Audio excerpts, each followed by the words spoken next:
I would say as an icebreaker, maybe I would ask you to kind of like introduce yourself and what you do and what is GEO protocol in brief. Fine. Maybe let I make some intro about us. Mm-hmm. I'm Max, ideologist of GEO project, Mm-hmm. and our tech brain, technical guy. Yeah, Zhenya and several guys, our team, we are Mm-hmm. working protocol for 3 years at the moment, Mm-hmm. and maybe you can talk about you some words. So yeah, I personally I am a postgraduate student here at Durham in human geography, and my research is about broadly speaking money digitization and the digital payment system. So it's kind of like tries to combine social theories of money and some theories that are normally called science and technology studies to understand how the infrastructures through which money flows shape what money is as a social institution to some extent. And I got through scoping research, I got interested in the technologies that preceded the repo and the XRP ledger, and kind of like that idea of like credit networks and currency agnostic credit networks, awalas, and so forth. And yeah, I'm trying to kind of like map these type of technologies and see how they evolved over time, which different design has been implemented for which ends and for what they are used. So kind of like I take this, it's a social science project, so I'm not directly interested in like all the details of the technology itself necessarily, but I want to understand well enough how that works to understand what are the social implications of the implementation of a specific technology, if it makes any sense for you. Yeah, it's cool. It's cool. Okay. Very good. How old is GEO protocol? Honestly, the idea was born about 4 or 5 years ago, mm-hmm. because discovering of money in economic sense of and not only money, discovering economics aspects, humanity, history, and evolution. It's my hobby for about 10 or 12 mm-hmm. years. So about 5 years ago, it was born an idea to create some monetary system in which payment instruments or a circulating medium is self-regulated by algorithm. So in 2014,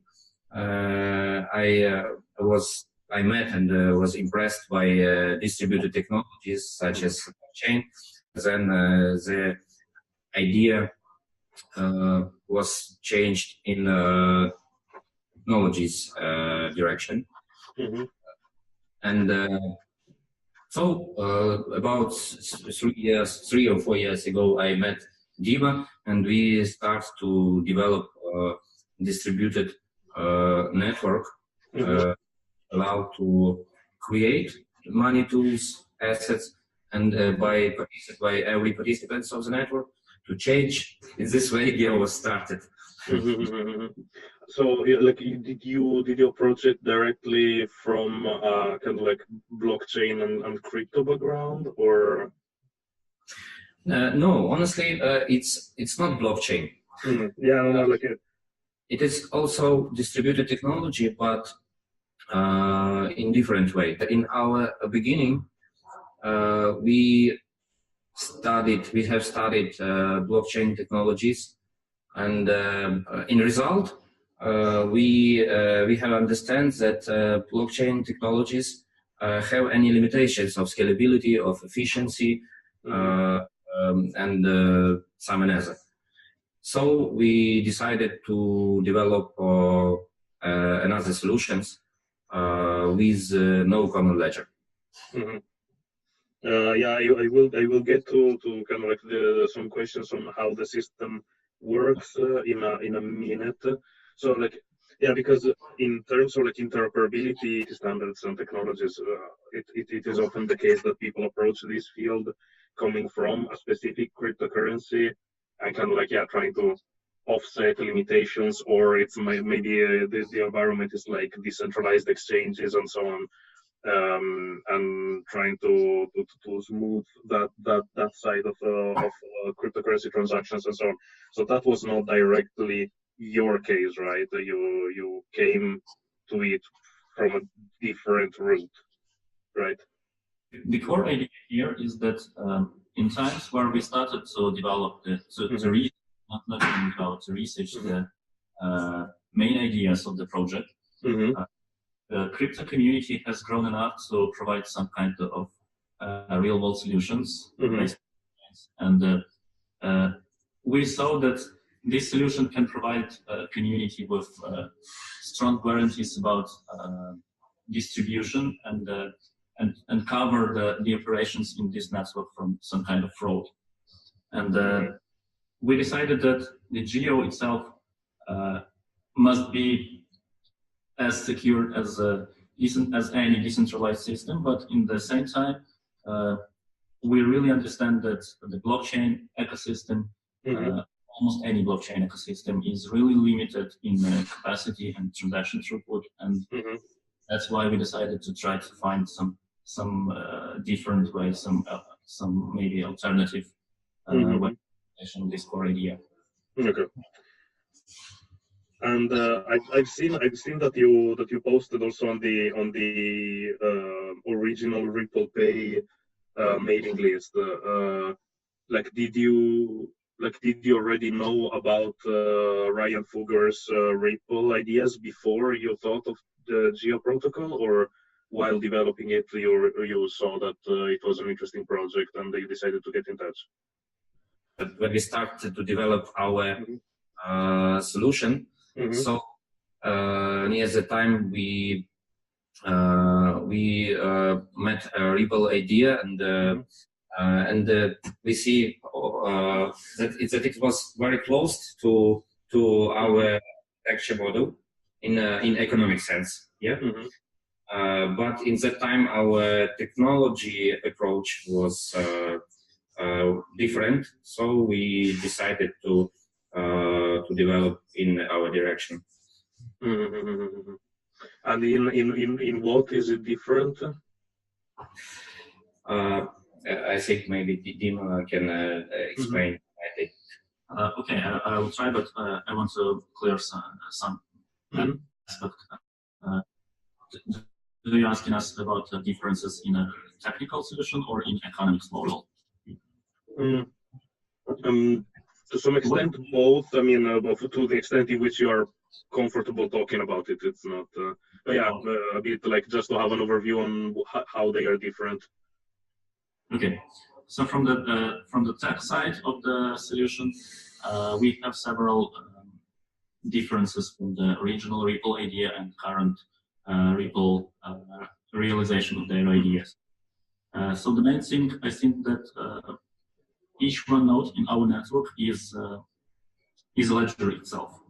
It contains information that is enough to process operations with almost any other node in the network itself. But there is no any point in the network which can manipulate with the data or with the balances except the node itself.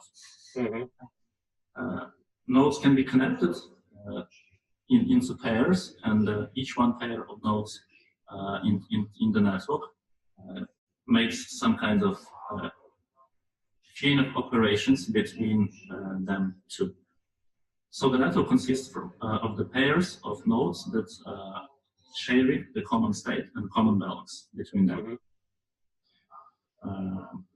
In this way, the network is able to be really distributed and decentralized, and it can perform its operation without any common ledger.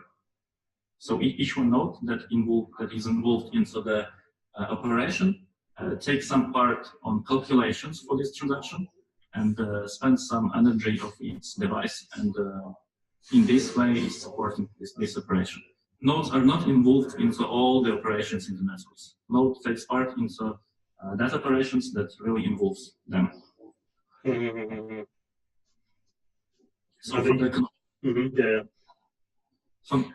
from the economic side, I think Max may I may additionally say that this technology approach allows to use solutions based on this technology even on smartphone. Yeah. So in our network, each smartphone can be node and activates as a network.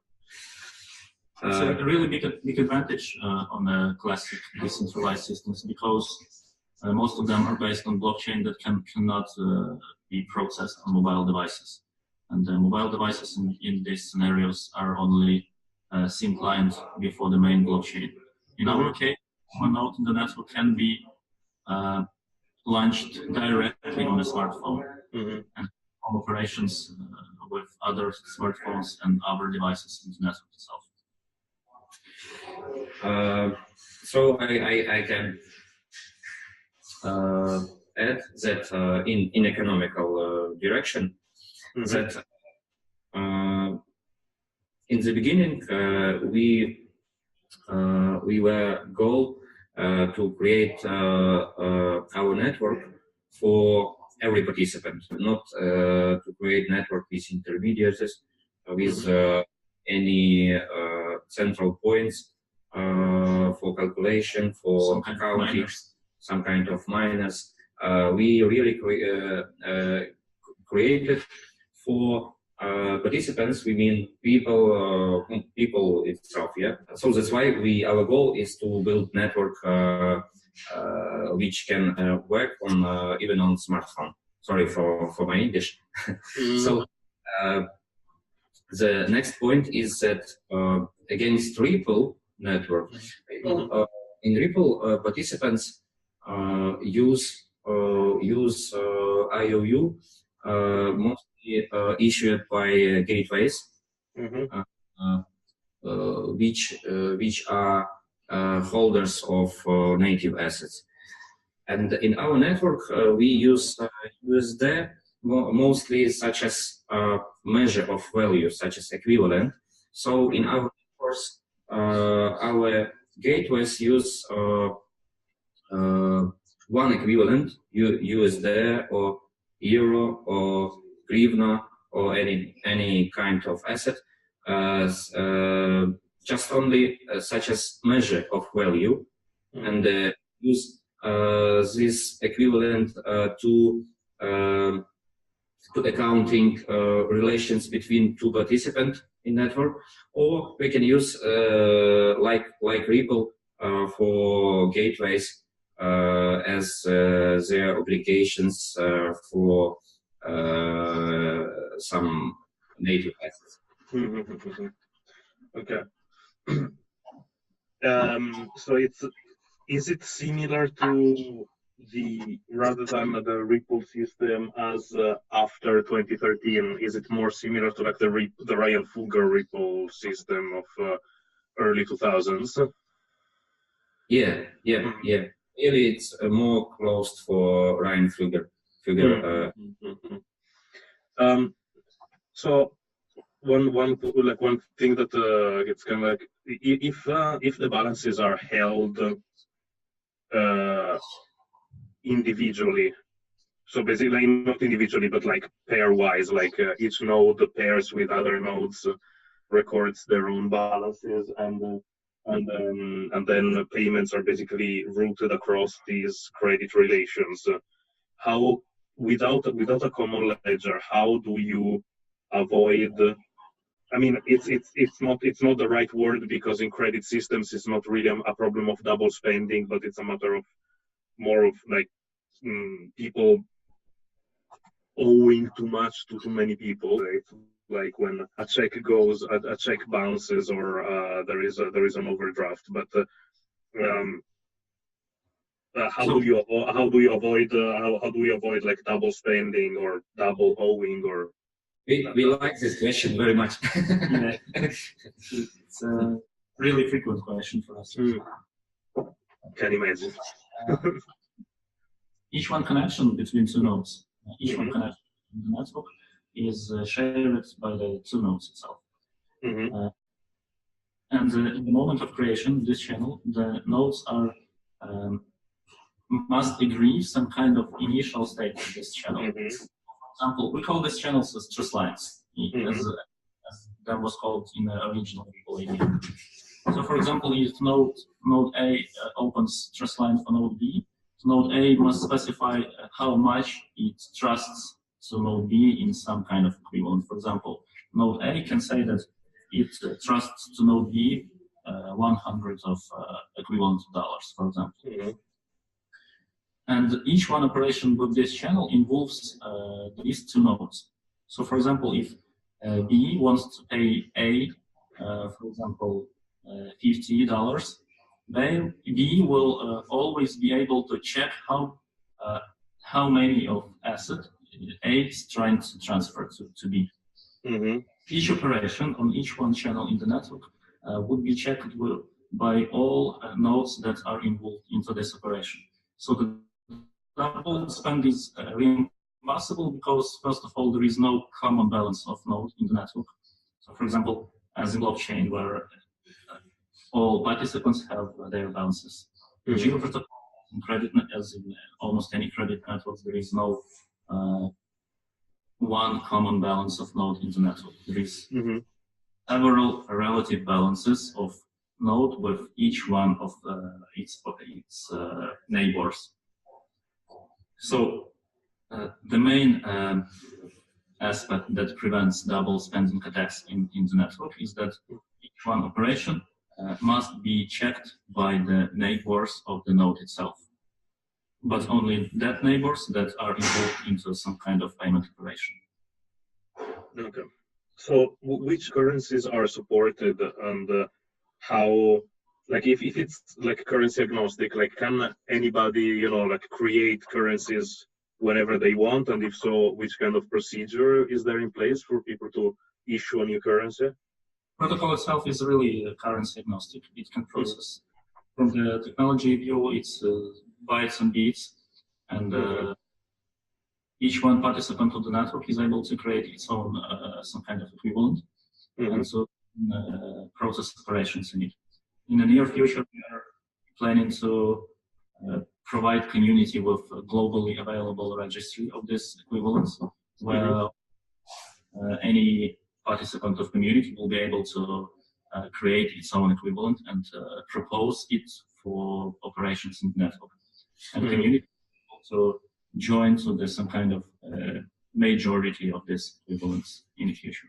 It may be fiat money, it may be cryptocurrencies, and it may be some custom solutions such as kilowatt of energy. Maybe it would be some kind of really useful assets for IoT technologies. We don't know it at the moment. I've seen that there is an app like the GEO app. Is it yours, or has it been like developed independently? GeoPay.net, it's ours, yeah. So at the beginning, we create this application as for example, how is it work? Yeah, and also we start experiment for credit network in one of the local Ukrainian cities. It is working now. Community which interact between each other in GeoPay network. Yeah. Okay. But there is one more valuable opinion here. Is that the GeoPay.net is it's a reference implementation of the protocol itself. But at the moment, we are focused on a decentralized open source protocol, and we have two teams that one of them is supporting the protocol itself, and the other is supporting GeoPay and its applications. And yeah, I remember downloading it and having a bit of a play around because I'm interested also in that if the development is like advanced enough in that direction, or it would be the procedure for an user to kind of like create a new currency. What would that imply? I'm not sure that I got your point, but I will try to. We're planning to make a really useful and really easy interface to the endpoint customers that would provide really simple way to create to propose new equivalent to the community. And in case if others members of this community will agree that it's a valuable equivalent and it should be used, then in this case this group of people can join this equivalent and try and start to process some operations on top of this equivalent. Yeah, no, like what I was curious about it was like is there like a set of instructions or a script that kind of like generates the new? It would be available like on the web page in the browser. Okay. And when do you have in mind to release that type of interface? The moment we are preparing the testnet of the project, and one of the key components of this testnet is equivalence. So we are planning to release it in months, maybe months and a half. At this moment, all currencies that are working in a GEO pay are a little bit hard-coded by us. But it was done by us only with one goal in mind, to check the possibility of the protocol to process with several different equivalents itself. So it was some kind of first reference implementation. This made me think about something. How does it work when a payment has to has to change from one currency to another? Is there a specific, aside from the trust lines, is there also an instruction with which one node says I'm willing to exchange this currency for this other at this rate and stuff like that, or? Exactly in this way. This problem involves two main components of the protocol itself. First of all, this operation involves the algorithm. We are calling that algorithm for calculating of max flow from node A, for example, sender, to the receiver. We have a solution that is capable to say you how much you can pay to any other attendee of this network in any moment of time. So we took this as the basis, and we're trying to little bit improve it by the logic, as you said, that each one node would be able to say, okay, I'm agree to take some equivalent and to send to my neighbor some other equivalent with some kind of exchange rate. And the network itself is responsible for collecting all available paths for this operation and for averaging them by the best exchange rates available. And the exchange rate is taken out of, it's calculated within the network. It's not kind of like market rates or. It's free to say exchange rate by its predictions. It's provided by the network itself. And because I noticed that going shortly back to the app and like to still to speak about currencies, I've noticed that in the GEO app there is this GRN currency, like there is this GRN asset mentioned in the interface. What is it? Actually, GRN means equivalent measure of value in Ukraine. Hryvnia. It's Ukrainian currency. Okay. What does it stand for? What does GRN stand like? Well, what is it materially? Is it a separate currency, or is it? It is related to Ukrainian agreement, mostly because the project itself was launched in Ukraine, and first ambassador this project was from Ukraine itself. Okay.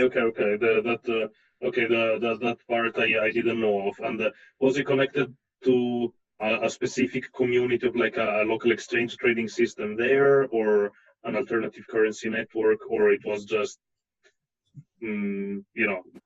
why and how it started there? Initially, it was launched as a classic credit networks between people, but at the moment it includes things from different worlds. For example, at this moment we have connections with real-world banking solutions and several crypto instances into the network, and the GEO Pay. The network of the GEO Pay is now plays the role of distributed processing for the operations for all of them. Okay. And which type of banking and crypto solutions? Financial institutions, Mm-hmm. that provide change GEO equivalents for fiat money. Okay. So does GEO have kind of like a banking, like a bank account or a banking relationship with specific institutions to carry out this? No, GEO honestly has no bank account. Mm-hmm. Okay, when we talk about technology, about protocol, Mm-hmm. Our protocol allowed to build any kind of decision which need processing in distributed network.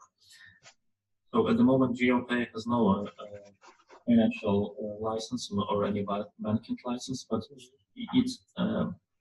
it involves several financial institutions to take part in the network, and the role of the GEO itself is to connect them and to provide them with ability to exchange assets between them. Mm-hmm. Okay. So GEO plays the role of decentralized processing for them. Mm-hmm. Mm-hmm. Okay, I understand. That actually goes to a more broader question on kind of like the actual flow of funds, as opposed or as separate from the flow of messages and information. So when someone pays through GEO or through GEO Pay, what changes within the system is a system of trust lines and of credit relations. Like this is kind of like the clearing of the accounting relations, but then how does the settlement happen in terms of like actual transfer of funds between the two people that are paying each other? I guess it's similar to what in the crypto environment is kind of like atomic swaps and stuff. It's kind of like if you pay through GEO Pay. Yes. But for assets that are kept in other balances, that can be either cash or that can be cryptocurrencies on separate blockchains and so on. The message for the payment goes through the GEO Pay system, but that doesn't mean that, for example, the balances are changed on Bitcoin's blockchain or Ethereum's blockchain or the bank account in that specific bank and so on. So it's kind of like, how would is it just like a messaging layer, or is it more than that? I think we got your interest. There are two main points here. First of all, the current implementation of the protocol makes it possible to exchange assets between participants of the GEO network in Atomy. So for if two participants are trying to send some money or some kind of assets through the network, this operation could be atomic. But these assets, it's only the entities of the GEO network itself. Exactly. Yeah, it's an IOU equivalent. It's not not an asset from external environment. It cannot be Bitcoin or Ethereum or some else. It may be Bitcoin IOU, Ethereum IOU. Yes. At the time, we have developed an internal solution that makes it possible to connect the GEO level with external environments and to make really atomic payments through several different external environments, and to make it safe and in an atomic way. But this approach is at the moment is in development stage, so it's not available for production usage at the moment. Dima, mean that if our two nodes make a transaction between each other in IOU, so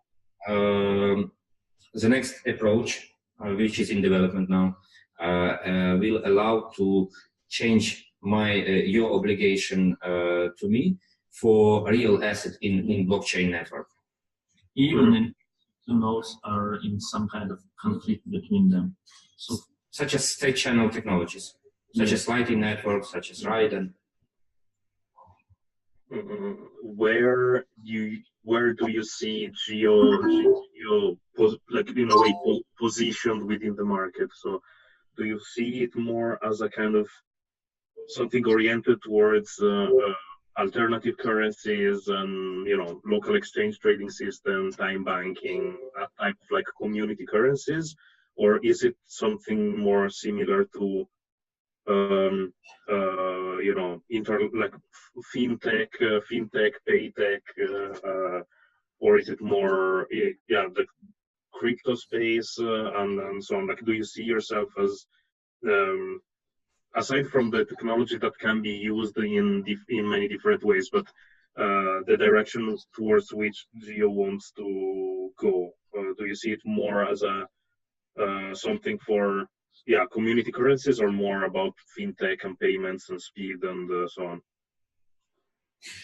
Actually, we are working on technology, and our main goal is to create a protocol which allow to make interaction of any kind of asset as simple as sending a message. Yeah, it's like SMTP protocol in email message. Yeah, so we can use protocol for providing finance solutions. We can use also protocol for creating local currency systems, such as SLAD systems, and also for demurrage systems. We can use protocol for any custom solutions, such as loyalty programs. Yeah, we can use even in the future. We see that we can use protocol for IoT solutions, for not for asset interaction, and also for interaction nodes in the distributed decentralized network. So the main point is that any kind of solution using our protocol can integrate. It can interact between each other application in this network. Yeah. So if you use GEO protocol, so you can make integration in very simple way with another network. Yeah. Okay. This brings me to another question based on what you briefly mentioned about the demurrage. So do you see in the future implementing within the protocol some more kind of like detailed monetary policy choices that people can make when creating a currency? Because like I think reading through your documentation, at some point you say, oh yeah, GEO, like money in GEO protocol is used as a means of payment more than a store of value, because there is no interest basically there. they don't bear interest. So it's not a matter of like the IOUs in GEO are not investments to some extent. Since the Mirage is kind of like negative interest to some extent, I was wondering whether you were planning to have that function there in the future for people to design more detailed elements of how the currency behaves, who acquires it, and so on. Actually, our vision goes a little bit wider. We are planning to provide the participants of the network with some kind of ability to, with some kind of parameters for the currencies and trust lines that makes them possible to bring some special configurations, for example, for demurrage or for some kind of logic, binary logic on top of the trust lines, and so on. So the community would be able to create special currencies with custom logic of custom processing logic. Mm-hmm. Okay. Yeah. No. That is. That's very clear. Thank you very much. To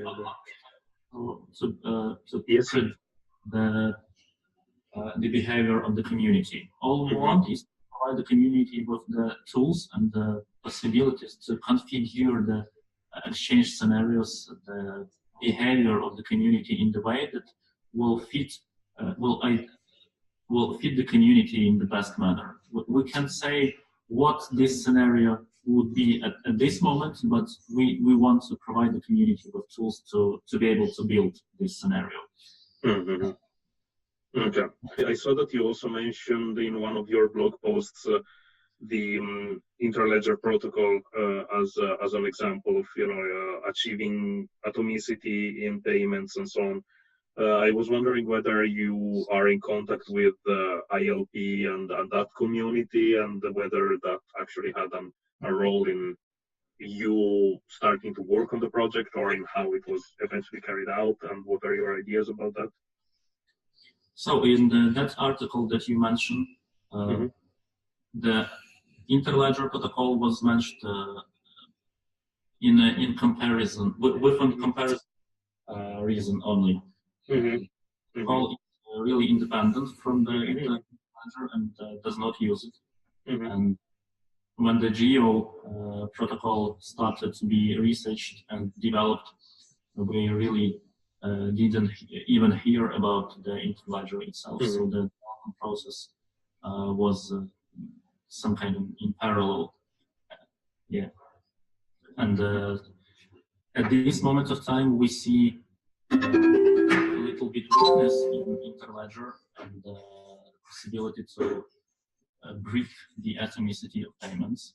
And at the same time, we're trying to provide to solve this problem in the GEO protocol and provide the network and its participants with really strong, mathematically proved guarantees about the atomicity of the payments and operations inside of the GEO network itself.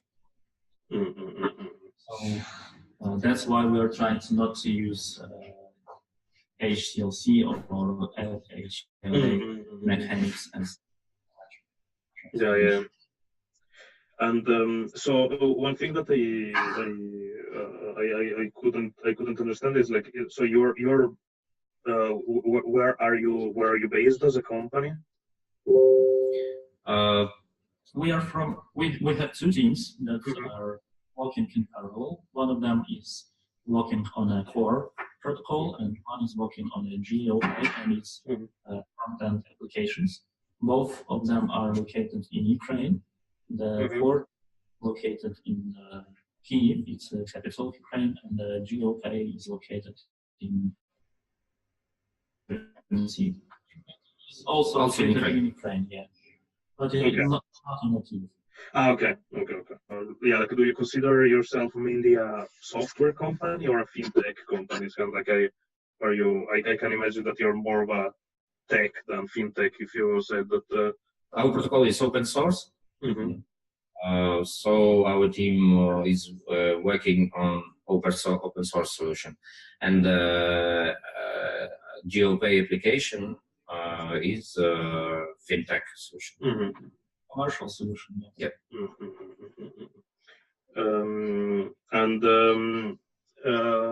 Yeah, I would like maybe as a kind of like a conclusion, I would like first for you to ask which kind of like timeline do you have for like future developments, and yeah, then if you have questions about me and my own research, and if you yeah. So a few things about our plans for the near future. First of all, working hard to bring the community with open, decentralized testnet. And at the moment, we have a closed testnet that makes it possible to everyone to try to use the protocol itself and to give us their opinion and their feedback about the protocol. Where to provide the decentralized community, even wider community would be able to try to contact with the protocol and try to make some kind of solution on top of it. And after that, we're expecting to launch mainnet, bring this protocol to the real world usage and operations on top of it. And the next step for the protocol team is to enhance the protocol with ability to make cross-chain operations, atomic cross-chain operations, and atomic exchange operations between several assets. And then the next step is our goal to build network with more complicated transaction, with more complicated logic of interaction, which allow to make not only transfer or exchange transaction, and which allow to provide IoT solutions. We call this geointelligence network. And what would that mean? What would that look like? In our vision, it looks like a possibility to process some kind of smart contracts on top of the distributed network of GEO nodes. It would be completely separate from the currency network, or would that be something like? In this network, currency is just context for interaction between nodes. Yeah. So we can use another context. We can use conditions for interaction. We can use several different ways for interaction between nodes. And then if we use in one transaction, for example, 200 nodes, so we can implement complicated logic in this transaction. Yeah, earlier. So if you remember, we were planning to provide community with globally available registry for equivalents. Imagine the equivalent that is able to that is provided by some kind of binary logic.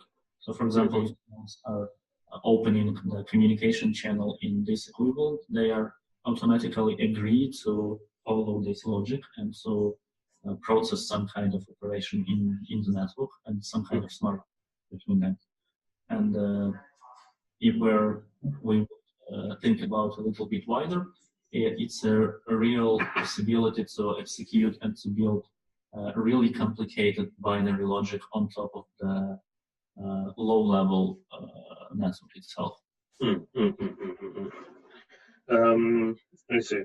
Yeah, because there is now a lot of talks about monetization and monetary applications of IoT, kind of like things paying each other. So I was curious about whether your implementation was like your idea was to use it in that direction, or as a more general purpose IoT kind of like communication protocol. It seems to be the case in this case. in our vision, the IoT is a subset of operations or possibilities of the protocol and the community behind it. I was also curious about in terms of like the community. Are you planning on open like do you have forums? Do you have like discussion groups and how does the outreach and community building effort work? So to be honest, at the moment we are only we started to build our community relatively yesterday.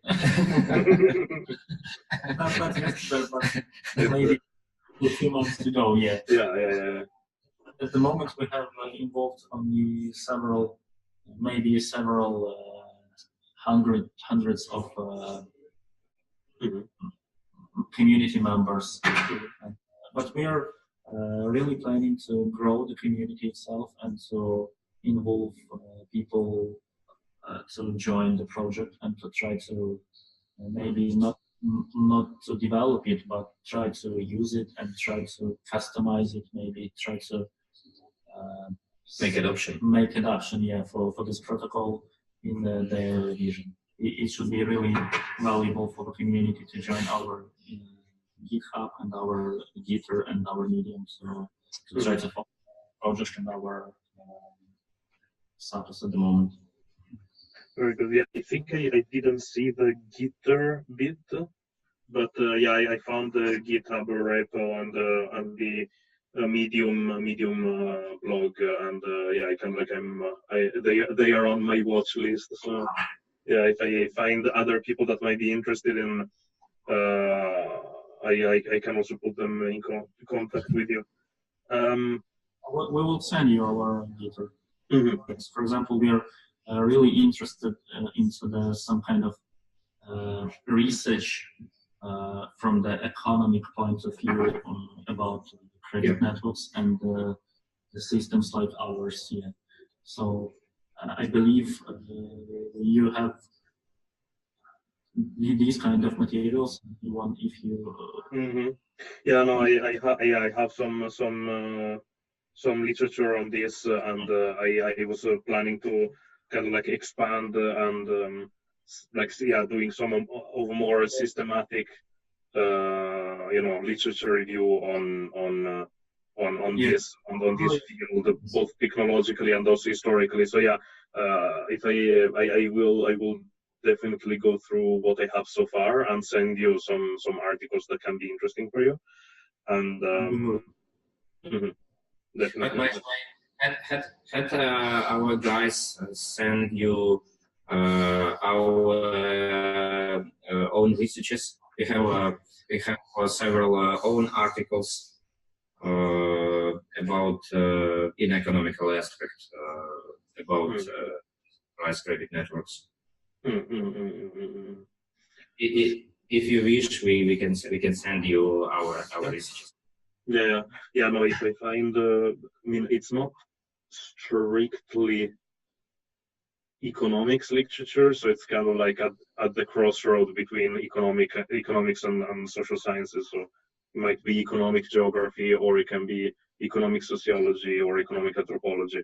But I have some articles that if I I have a bit of a pile of PDFs that I have to go through and kind of like make a bit of order. But as soon as I find interesting stuff, I will definitely send it to you. Perfect. I'm fine with the interview so far, and in case maybe when I will go through the notes, if I have other ideas that now are not on my mind, I will send you another email. Yeah, okay, sure. Perfect.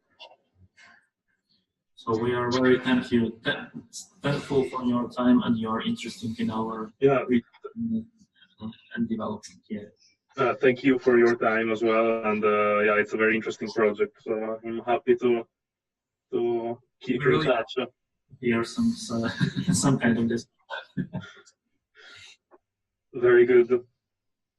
Have a nice weekend. Yeah. See you. Bye. Bye.